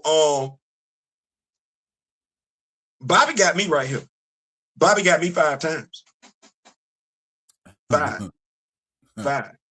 And then gave me, I don't know how much equipment to put on. I need the Paul Martin insight. Paul Martin said, I was afraid to start collecting action figures because I didn't think I'd have the willpower to keep them in the box and not act out infinite crisis on my queen size. You know what, Mr. Martin? I don't know why you cared. You a grown man. Do what you want to do with your action figures. I wish somebody would. Man, you a grown man. What you doing? I'm grown. I can do what I want to do with my action figure. Now go sit your young ass down somewhere. That's the part they fail to understand. I could be out there doing all kinds of stuff. You should be happy I'm in here with these figures, in my business. Okay. Kamayo says saving room for that T'Challa big lob and maybe ball rod.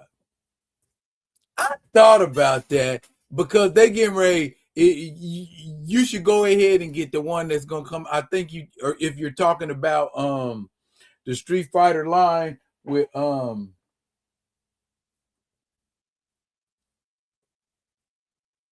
with Jada Toys, the Jada Toys Street Fighter line, that ball rod coming out. You should get that because the next one that they're gonna have is gonna coincide with the movie, and I don't know how I feel about having an action figure of Curtis Jackson. Right. So, so yeah. You know who I want? You know who I wouldn't mind getting from G.I. Joe Classified though? He is out. Who that is? That Scorpion action figure with the big old scorpion. Bruh, I saw that in Target the other day. I looked right, I had it in my hand. What's wrong with you? What's wrong with you? Bruh. You better tell me you had something else to spend your money on. I did. That's why I was like, okay, I'm a refrain. And then I came back and that bitch was gone.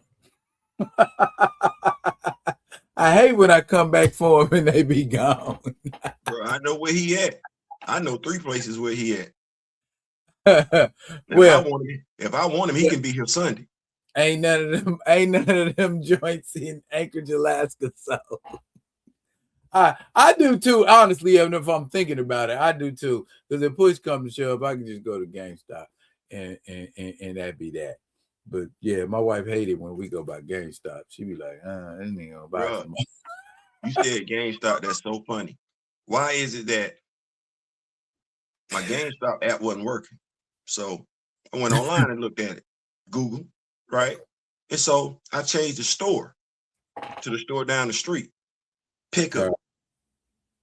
Now, I don't know how accurate this is, but my GameStop down the road, it's got a gang of Marvel Legends in it. So this is what I said to my wife. Your wife, it's funny we missing wives. I said, Alicia. She said, what? I said, next time you and your homegirl go out, I said, y'all go by Walmart. I said, stick your head in GameStop. She said, what? I said, just stick your head in GameStop. I said, let they online tell it. They got a gang of Marvel. She said, what? A game called Marvel Legends? I said, no. They do, but no. They got a gang of Marvel Legends action figures in there. I just want you to stick your head in there, ask the person, what your Marvel Legends? And I just want you to see if that's true and let me know. Bruh, I'm hoping it's not. What, you see what I just said? I'm hoping they lying. I'm hoping they lying. Yeah, you better hope so. Yeah, for all the right reasons. I'm hoping they lying. But yeah, man, what you got going on this weekend, big dog? I'm gonna be doing this Thunder the Barbarian review. I'm gonna be doing a DCKO review. Did you see that? Did you see who's in there in them boss battles? I got to get back with it. I got to get back with it. Yeah, I gave you freebie. Here's the cover. Tell me who you Yeah. You said Homelander was on that and everything. Yeah.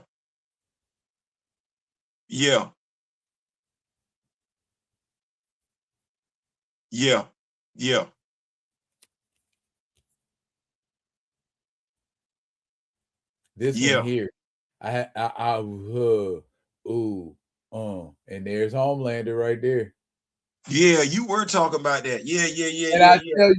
I tell you right now, I know the question everybody asking. Do Superman and Homelander fight?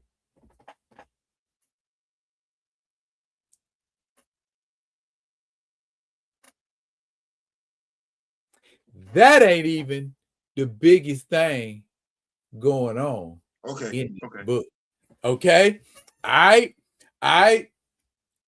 Darkseid done chose his King Omega champions and the finalists for is Superman, Lex Luthor, Wonder Woman, and the Joker.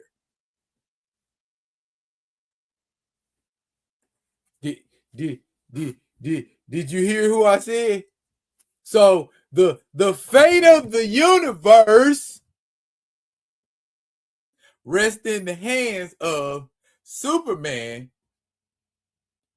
Wonder Woman, Lex Luthor, and the Joker.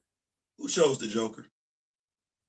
It ain't who the Joker chose. The Joker earned the right to. Oh, he's a wild card. I don't know if Darkseid want him to win. He took out Red Hood. I don't know if Darkseid want him to win. So there you go. That's what we're looking at. So and Dark Side's champions are a trinity from a certain absolute universe.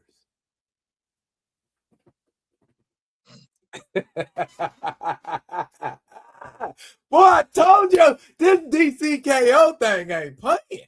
They are not playing, dog. I was like, huh? I said, huh? I'm gonna have to check it out. I'm gonna have to check it out. They was all standing in a silhouette, right? They was all standing in a silhouette, but you could tell from the cape who it was. You could tell from the axe who it was, and you could tell from the big ass sword who it was.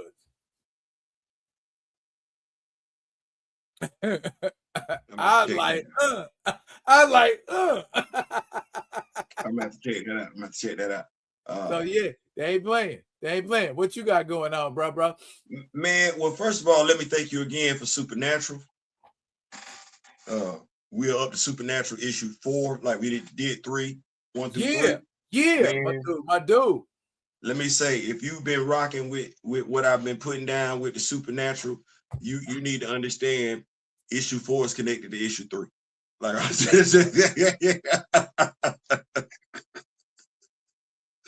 like I'm gonna drop the review, but the stuff that we getting in the comics, man, we could have easily gotten a TV series. Like if they wanted to do a young Sam, young Dean, and everything like that, you know, recast the roles, they absolutely could. What we got going on, I think, once again, Dynamite Comics.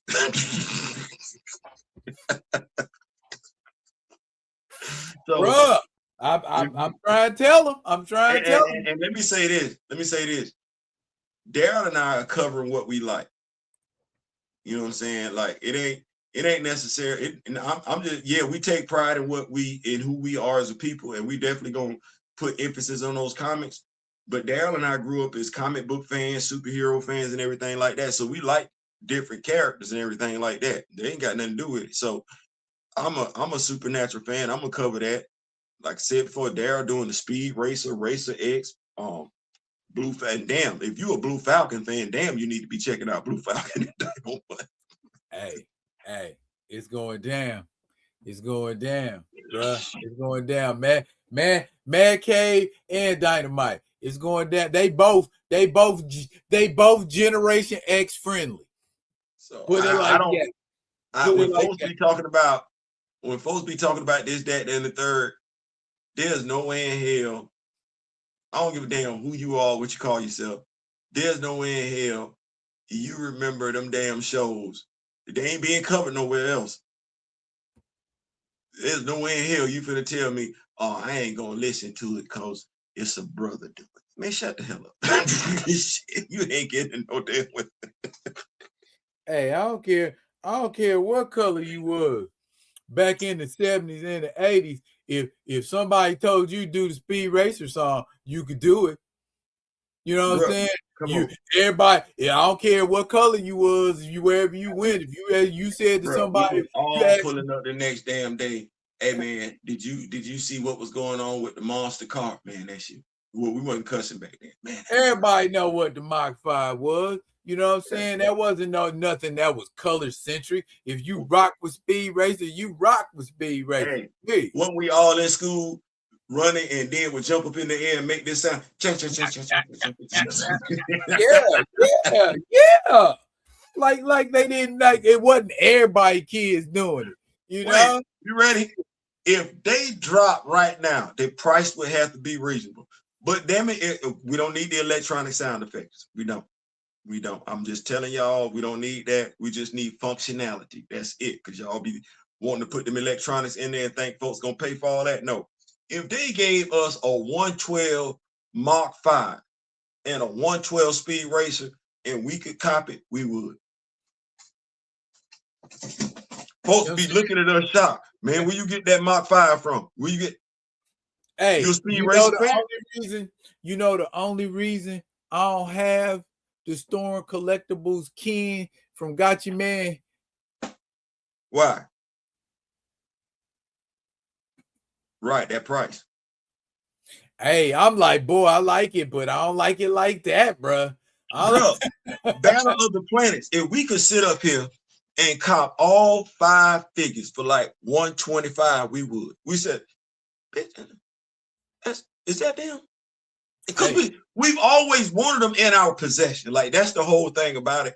We've always, if it's nothing more than just looking at it and holding it. And I bet them shits is so common over in Japan that it ain't even funny. You know what I'm saying? Oh, you gotcha, man. I give you old gotcha, man. You know what I'm saying? And they old gotcha, man, be doper than art. You know what I'm saying? Anything we got. So it's like, you know, because they got them soft figures and you compose them and you don't hear no crunch, no crackle. It be smooth and outfits is made out of real clothing and shit. And they ain't charging extra for that. You know what I'm saying? It just, boy, they make an action figure over that bitch. They make an action figure over it. At 112, I don't even know if I would get a Mattel John Stewart. When you consider the one that I got, what is it? Mago, what is it? Mezco? Bruh. He don't even come out. I don't see nobody doing a sight better than that. Bro, he don't even come out the box. Like, yeah, what is that? That's why I keep all the Mezcos is up there. We gonna keep y'all away from things. When folks be like, man, you got somebody asked me the other day, you got Jefferson Pierce? Be one of them things, and I see how you feel sometimes. You be like, bitch, why did you? Oh, you tried my gangster asking me if I had Jefferson Pierce. Like, that was so disrespectful. Which version? Yeah, which version? I just turned around and reached. I said, man, I don't even know how to feel. You asking me if I had Jefferson Pierce. Like, you clearly must not see Icon sitting up there. Hey, you know what? That reminds me. That's what Ronnie J was asking about. He said it's funny you mentioned GameStop because every time he go over there to find Icon, it's out of stock, and he don't want to go to eBay because it's too expensive over there. Damn, how much is Icon going for on eBay now? You know what? I can look. Before we came on the show, I asked you a question, and I just made a decision. Okay, all right. Pray on it, but I'm leaning in that direction because this would be I don't want to say this would be the piece de resistance, the creme de la creme. But you know how folks be looking at our wall, right? You know, we be doing videos. You be on. I know you done did some stuff on TikTok. Folks will just make a random comment about your wall and everything, right? All right. Alpha Flight sure would look nice on that wall, wouldn't it? Oh yeah, sure would. Sure would. Like, that's pretty much, we just gonna shut down the conversation. Like, we ain't gonna talk no more.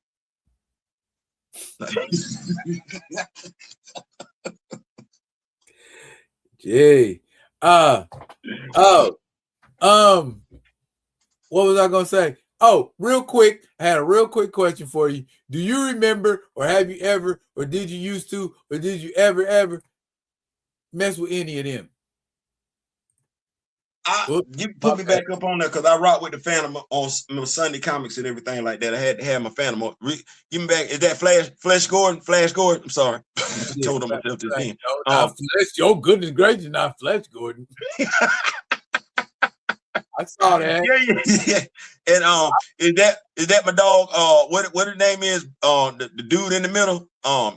Doc Savage. Doc Savage. Yeah, Doc Savage. Mess with him. So yeah, I mess with the 3 in the front. The 2 in the back, not so much. The Shadow? You don't mess with the Shadow? I said not so much. I said not so much because actually, okay, so the Phantom, that was Sunday comics, right? Yeah. I actually saw the Doc Savage movie, and I actually saw the Flash Gordon movie. Have you ever read any of the Pulp magazines? A little bit of Doc Savage, not so much as Flash Gordon, but definitely stuff on the Phantom and everything like that. I was late in regards to the Shadow and the Rocket dude in the back. I was late. The Rocketeer? Yeah. Well, the Rocketeer, it was more of a throwback to like those 1940 serials where they had like the hokey flying effects, Yeah, King of the Rocket Men, them two. Radar Men from the Moon or some shit like that. Yeah, them Just you know, two. Sad to say, I was familiar with both of them, but just being honest, my former introduction to them was through the movies. While right. the other ones I actually, did experience some literature with. Yeah, I mean, out of all of these characters, the Shadow is the only one that has powers that ain't attached to nothing physical. Right, right, right. I'm familiar with that now. I'm familiar with You know that. what I'm saying? If you take all of these cats away, their equipment and whatnot, probably with the exception of Doc Savage, they would be having problems. Right, right, right. So yeah, these The are shadow's like a telepath, right? illusion caster would be a better definition because Gotcha. he casts illusions on his face so people don't get, because you'd be able to figure out, oh, that's just my boy Theo with a scarf around his face. You know what I'm saying? You'd be able to, but if I cast an illusion on my upper features, then I look like a whole different person. And So I always thought that was kind of slick. he's a high level illusionist on the level of Mysterio without the equipment, right? Yeah, yeah, yeah. Being able to distort your perceptions. See, Graham Adam, no, she said the Shadow is way before her birth. But yeah, there have been different iterations of the character. DC Showcase, I think it was, had did a run with where they did the Shadow, and my friend's dad would always tell me about the Shadow because he would listen to the Shadow on the radio. Right, right, right, right. So Okay. and I like you, I was introduced to Doc Savage through that 74, 75 movie with Ron Eli. It was Mm-hmm. hokey, but it Yes, was it like was. that's all you had at the time. So like, shut up, enjoy it, and and I did. But then I found out there were books about him, and they had those like Right, little old, I forget the name of the company, but they had them little novels where they be about this big, and can, can I had got like about 4 or 5 of them. can I shout out the artists back then? Because a lot of their work, especially when you look at characters like Doc Savage, Yeah. I just going back to the magazines we used to read as kids with the X-Men in it and everything. Boy, you got to be a hell of an artist to give somebody a tan in a black and white comic. Like you got to be on point, and they wasn't missing. Yeah, yeah. Or you knew somebody, like you said, you knew somebody. But yeah, I just want to give a shout out to the OGs. That was all that was, man. I ain't really, had no rhyme or reason for doing it. I Oh just man, had man, that. it's I just all had good. that image, and I was like, yeah, I need to use that because that's number one. That was a cool ass picture. You know what I'm saying? They use AI to render it, but That wouldn't be no different than going down memory lane with the Charlton characters. Seeing, okay. I'm just saying, like I feel what you did and everything like that. I feel what you did. I feel Okay. what you did. Yeah. Okay. All right. But So next week, Theo, mm-hmm. we will have a guest. Yeah. Yeah. So Ace the Outsider has agreed to join us next week to share his insights. He's a Black Panther fan. He may not be a Black Panther fan in the way we Black Panther fans, but we get the vibe and interact. And as always, every interaction is an opportunity to And we teach gonna let our hair down, man. or You know, be taught. You know what I'm you, saying? you And know what I and mean? he's an Good, good. educator. He's an educator. Is what he has relayed to me. So I expect to hear some highbrow things going on that's gonna make me go ooh, because I like being fed too. I like getting some edutainment being put into me. You know what I mean? So I'm ready for it. I'm ready for it. I ain't gonna lie. I'm Ready gonna tell for it. you like this: with the amount of work that we all put in, I'm comfortable with what I know and what I don't know. And so I'm never gonna act like I know it all when it comes to T'Challa. I mean, honestly, truth be told, considering if I had to say it, it's like this. So Kamoyo is working on the Hatu book, right? Yep.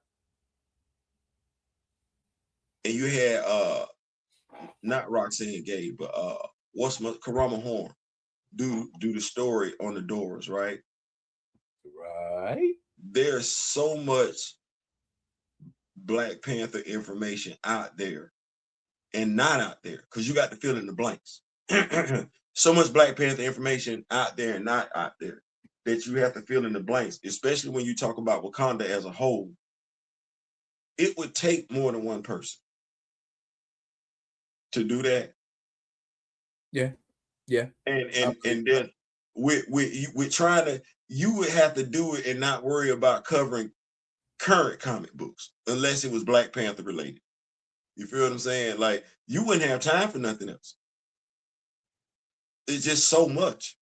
Yeah. So much that's there. And then there's like I said, the 60th anniversary.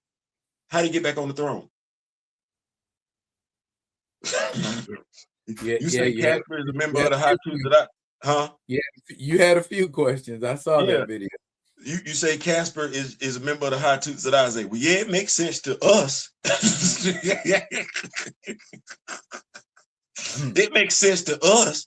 But last we saw, it was the intergalactic. It was at the end of Ta-Nehisi Coast run. Where this story at? Because clearly, and if he's a member of the reestablished Hatu Zadaze, where's Hunter at? I was sitting up like, no man. It's so much out there.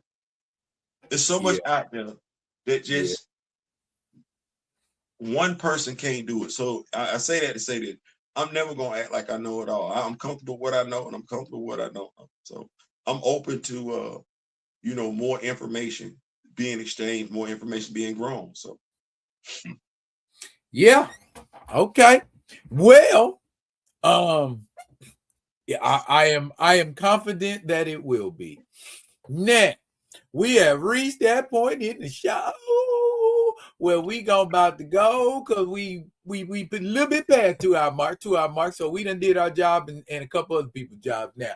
So catch Theo this weekend doing what he always do. He one of the hardest working men out here. Catch me doing what I do. I ain't one of the hardest working men out here, but when I do work, that work be quality AF. And y'all make sure y'all check us out next week. Same real time, same real channel. We running the 1600. I see what y'all doing. Keep doing it. We running the 1600. Grand Madam said 15, then 2000, then you add 5. That's how Grand Madam counted that thing down now. So we running the 1600. I see y'all. Rock with me, nation. Stand up. Bam. Oh, wait. Because he ain't gonna say nothing. And we running to 1,000. Let's look at this. We running to 1,000 over here. I'm working on something, man. I'm real close. So y'all stick with me. Keep dancing. We're gonna do that 2-step. Right on into 1,000. You know what I'm saying? Making it happen, keeping it cracking. And once we up there, another echelon, you get another level of excellence. So get me where I need to be so I can get you where you need to be. That is it for now. Don't y'all fret. We'll be back with another one of them other ones. And then when we do, y'all be good. Be good to each other.